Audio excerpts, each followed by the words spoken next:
मुस्कान एक बहुत ही सुंदर नौजवान लड़की थी जो राजस्थान के जोधपुर में रहती थी। उसके घर में मरम्मत का काम चल रहा था, जिसके कारण उसके घर लेबरों का आना जाना लगा रहता था। मुस्कान कभी कभी छत पर चढ़कर पतंग उड़ाया करती थी, जिससे उसकी कमर और पेट दिख जाती थी। पास में काम कर रहे मजदूरों का ध्यान उसी पर रहता था। मुस्कान का ध्यान तो पतंग पर रहता था।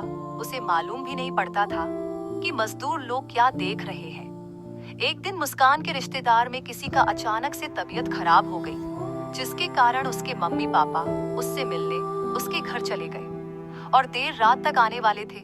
मुस्कान के पापा मुस्कान से बोल के गए थे कि वह काम को देखेगी और सभी मजदूरों के जाने के बाद उनके आने तक दरवाजा बंद रखेगी।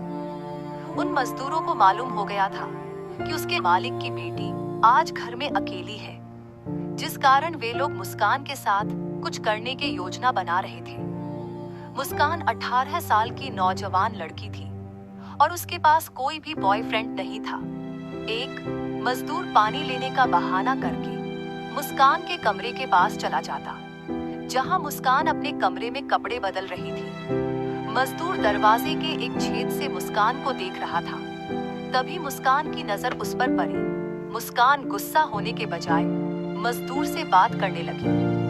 मुस्कान सोच रही थी कि ये मजदूर लोग बहुत हट्टे कट्टे होते हैं, इस कारण से मुस्कान उन मजदूरों के साथ एंजॉय करना चाहती थी।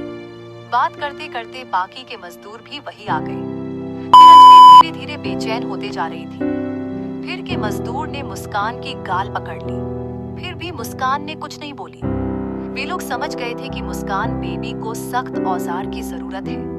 आगे मुस्कान उन मजदूरों के साथ एंजॉय करने के लिए रेडी हो जाती है। फिर मजदूर एक एक करके मुस्कान की खूब सारा प्यार देता है। पहला मजदूर जो सबका हेड था और सबसे अधिक हेल्थी मुस्कान भी उन्हीं के साथ सबसे पहले सोने की इच्छा जाहिर की। फिर उस पहले मजदूर ने मुस्कान को बहुत अच्छे तरीके से सेवा की। पहले मजदूर ने इतना जबरदस्त का झटका मारा कि मुस्कान की चीख निकल गई और फिर सभी ने अपनी अपनी प्यास बुझा ली। साथ मुस्कान उन सभी के साथ मस्ती करके बहुत खुश हो गई थी। उसके बाद से जब भी मुस्कान को मौका मिलता था, उन मजदूरों के साथ बहुत एंजॉय करती थी।